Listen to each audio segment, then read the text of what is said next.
Kalau kita telusuri sejarah Hadarim di Indonesia, itu memang ada, dan banyak juga sudah ditulis oleh para sejarawan. Memang ada periode yang sering juga disebut sebagai rehlah Hadarim ya, di dalam periode itu. Dan memang masa itu memang kan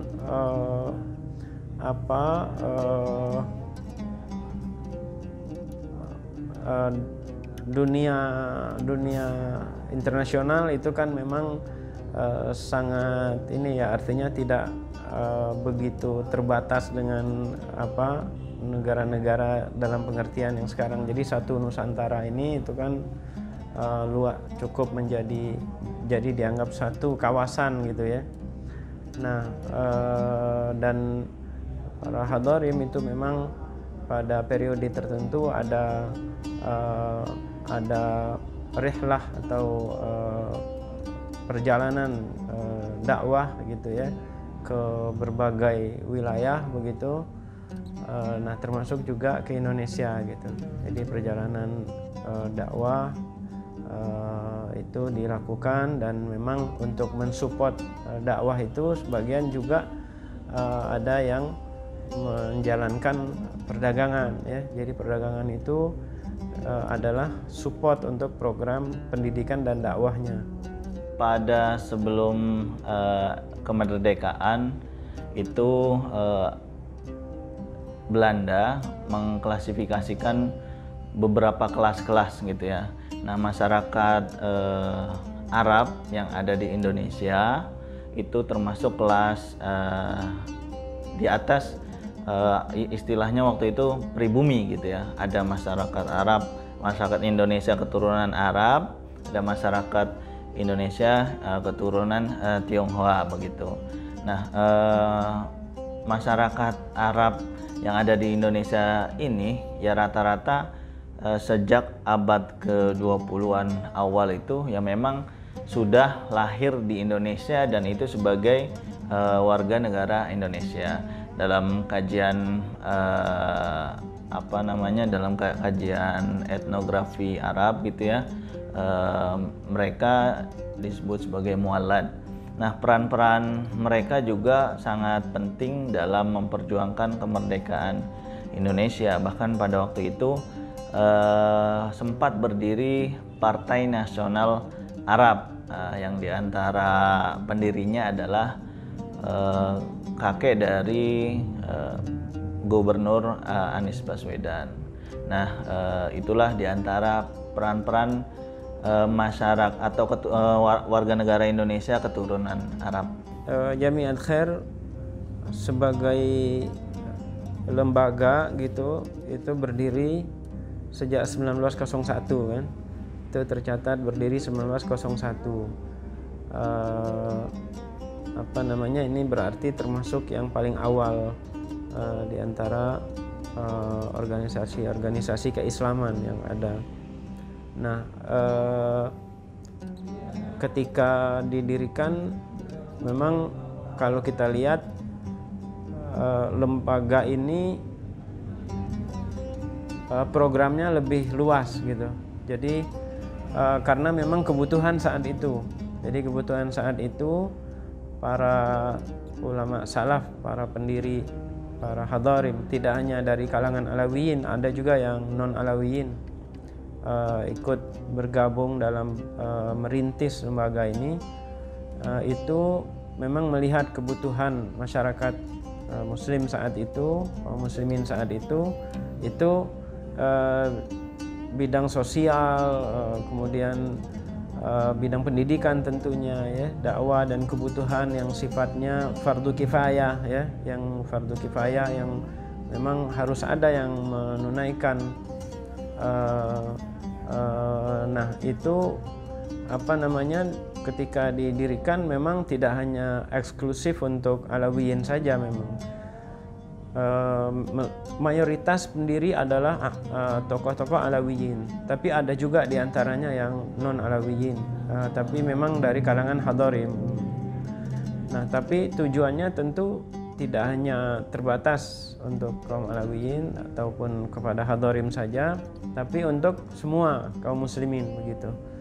Jadi kalau kita lihat dalam dokumen-dokumen yang ada gitu dijelaskan bahwa tujuannya memang untuk kegiatan pendidikan, sosial, dakwah ya, dan secara bagian-bagian yang lebih khusus disebut misalnya membantu kaum muslimin yang mau menikah gitu ya, memang dibunyikan seperti itu ya.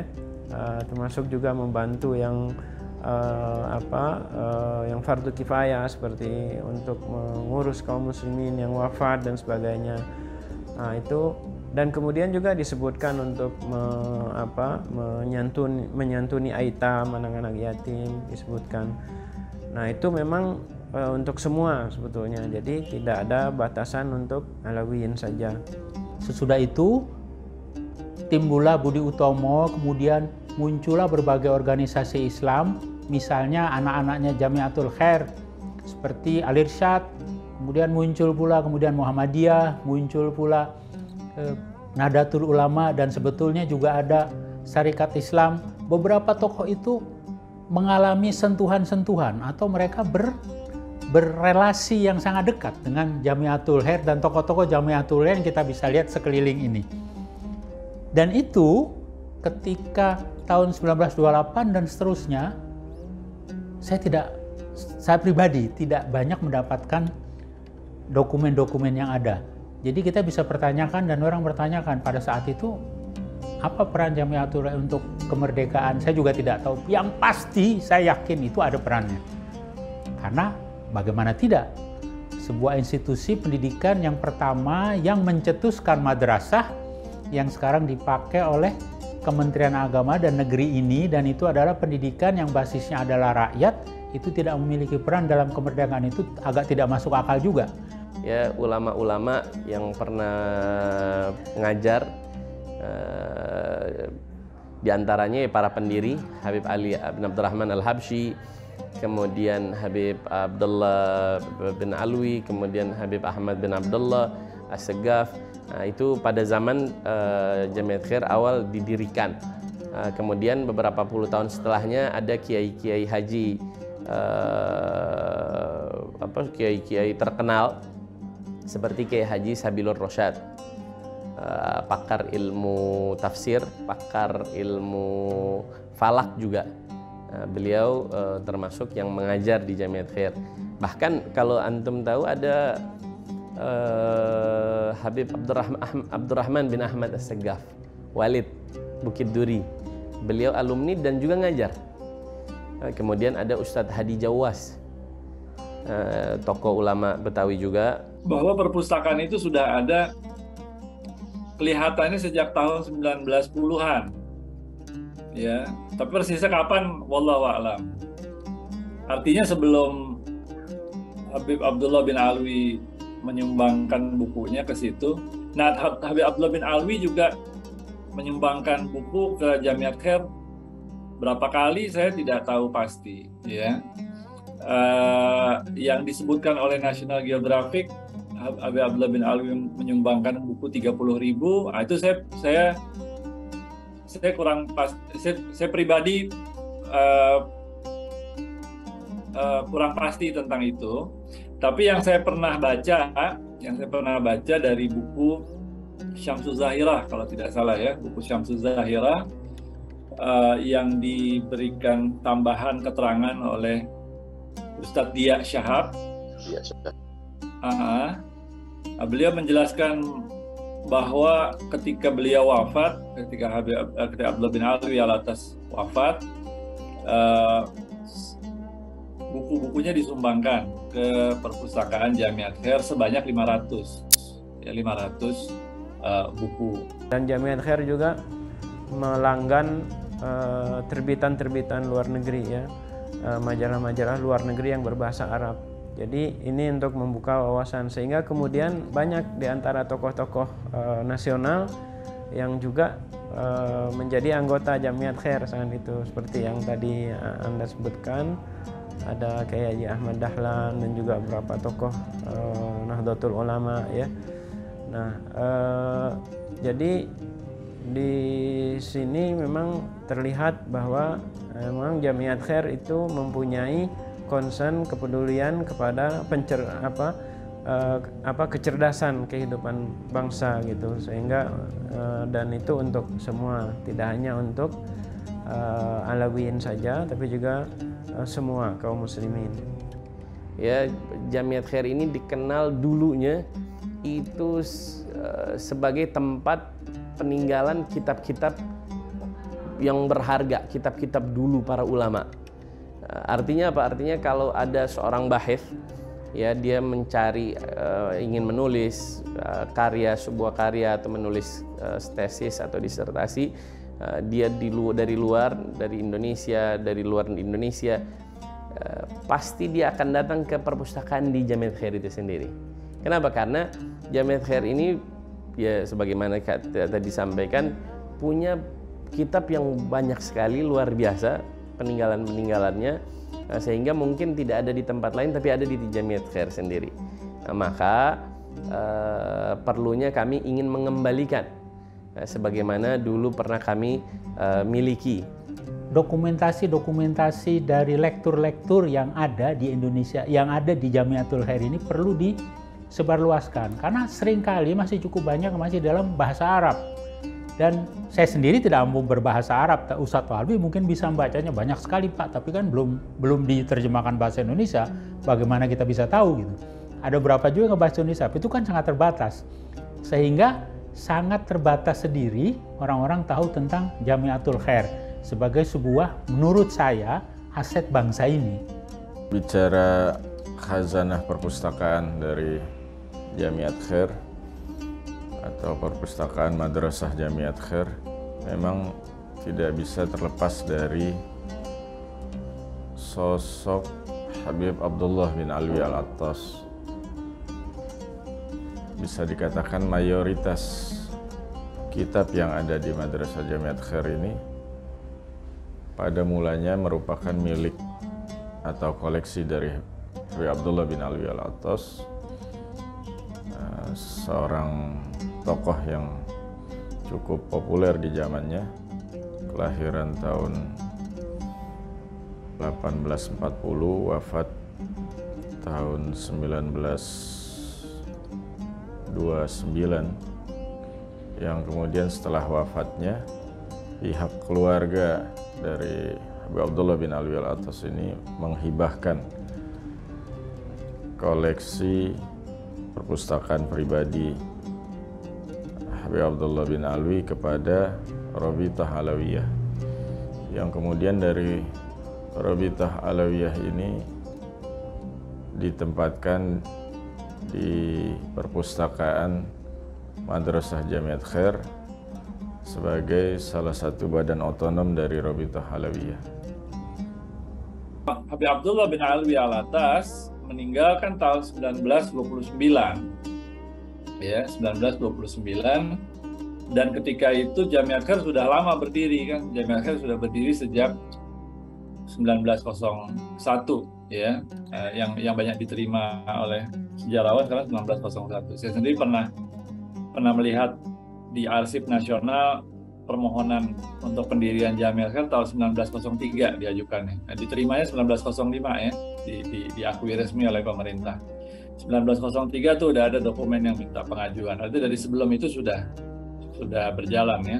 Ya, ada yang secara umum merupakan kitab-kitab yang populer juga dalam kajian-kajian keislaman di pesantren atau di majelis-majelis, seperti ada yang tengah kita garap itu ada kitab fikih Zubat, juga ada kitab fikih Minhajut Talibin ya, karya Imam Nawawi, yang merupakan tulisan tangan karena pada masanya pada saat itu ya mungkin kitab-kitab semacam itu masih juga cukup sulit untuk didapatkan versi cetaknya. Selain itu juga ada kitab-kitab yang khas beredar atau menjadi kekhasan dari komunitas Alawiyin, diantaranya diwan ya, jadi syair-syair berisi nasihat ya, terkadang madah, pujian-pujian baik kepada Allah, kepada Rasulullah maupun kepada tokoh-tokoh tertentu, yang memang hal-hal demikian merupakan sesuatu yang populer di komunitas Alawiyin. Sekira pada tahun 2019, saya dan Habib Ismail bin Yahya kebetulan sedang menyusun sebuah biografi dan sejarah ulama Betawi, termasuk juga para habaib. Dan alhamdulillah Habib Ismail punya akses untuk mencari informasi di Jamiat Khair. Lokasi awal yang kami tuju adalah perpustakaan Jamiat Khair. Waktu itu 2019 kita diberikan akses yang luar biasa, bahkan kuncinya juga boleh kita pegang, tentunya bersama dan atas izin pengurusnya Bapak Zuber. Dan ketika kita diberikan leluasa seperti itu, akhirnya kita menemukan banyak sekali tumpukan-tumpukan kitab yang kami anggap ini tampaknya ada sesuatu yang tertimbun gitu, yang tidak diakses oleh orang lain. Tampaknya ini harus kita bongkar. Kemudian kita turunkan, ada sebuah kardus banyak sekali ya, antara 15-20an kardus di atas lemari. Kemudian kita turunkan satu persatu. Untuk menurunkan saja itu tidak bisa satu orang, jadi harus 2 orang. Ketika itu Habib Ismail naik ke atas rak begitu, ke rak yang bawah, kemudian saya yang menampaninya ya, menerimanya. Saya menerimanya. Kemudian kita buka satu persatu kardus tersebut, dan ternyata memang banyak sekali kitab-kitab kuno ya. Ada yang cetak dan ada yang manuskrip, masih campur. Mungkin kalau pengurus di sini menyebutnya ada yang matbu'ah atau matbu' tercetak, atau yang makhtutot manuskrip. Berdasarkan penelitian dan pengamatan yang saya dapatkan, ada beberapa manuskrip. Pertama, manuskrip bernama Al-Qirtos fi Manaqibil Athos. Itu memang sebagiannya sudah dalam bentuk cetak di luaran sana, tapi di sini kebetulan punya koleksi itu, dan tertanggal pada tahun penyalinannya selesai kira-kira pada tahun 1940. Itu disalin oleh orang yang bernama Salim, dan dia bermarga Al-Athos dari turunan keluarga namanya Habhab gitu. Itu manuskrip pertama yang kami dapatkan. Kemudian ada juga manuskrip tentang ilmu kosmologi Islam ya, atau disebut juga ilmu huruf, dan sebagian kalangan seperti Ibnu Khaldun itu menerjemahkannya sebagai ilmu Zairja. Zairja itu bagian dari ilmu sulap gitu, tapi berdasarkan huruf-huruf abjad gitu. Dan itu kami ketahui, kami telusuri, ternyata berbentuk nadzoman, dan nadzoman itu karya yang dinisbatkan pada Muhyiddin Ibnul Arabi. Dan yang kami temukan itu berbentuk syarah. Ada syarah atas Nadhoman yang dikarang oleh Ibnu Arabi, itu ada syarahnya. Kita temukan kitab Al-Witr Wasyafa' itu karya As-Salimi. Kemudian yang kedua Anonymous, itu masih ada dalam satu bundel naskah. Jadi manuskrip yang kedua itu tentang karyanya Ibnu yang dinisbatkan pada Ibnu Arabi. Oleh sebab itu, ajakan dari UIN untuk mendigitalisasi beberapa dokumen-dokumen, terutama dokumen yang berharga, tulis tangan dan lain-lain, itu kami sambut dengan antusias.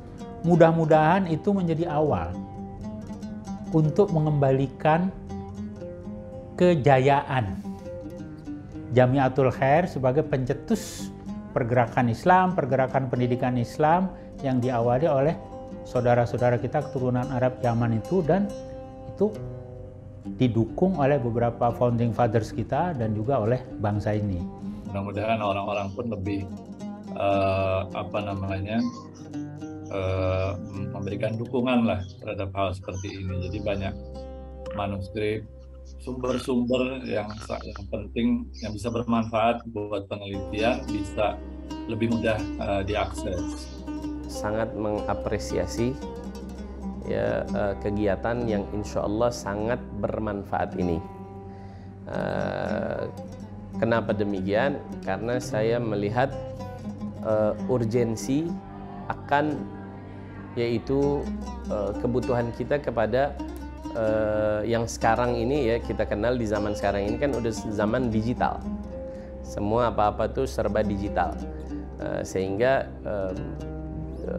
hal tersebut memberikan dampak yang bagus, dampak yang baik, artinya dalam pemeliharaan kitab-kitab, dalam penjagaan, perawatan buku-buku, apalagi buku-buku yang sudah lama umurnya, baik itu yang sudah dicetak maupun yang manuskrip, khususnya manuskrip ya, atau makhtut yang kami miliki di Jamiat Khair itu sendiri.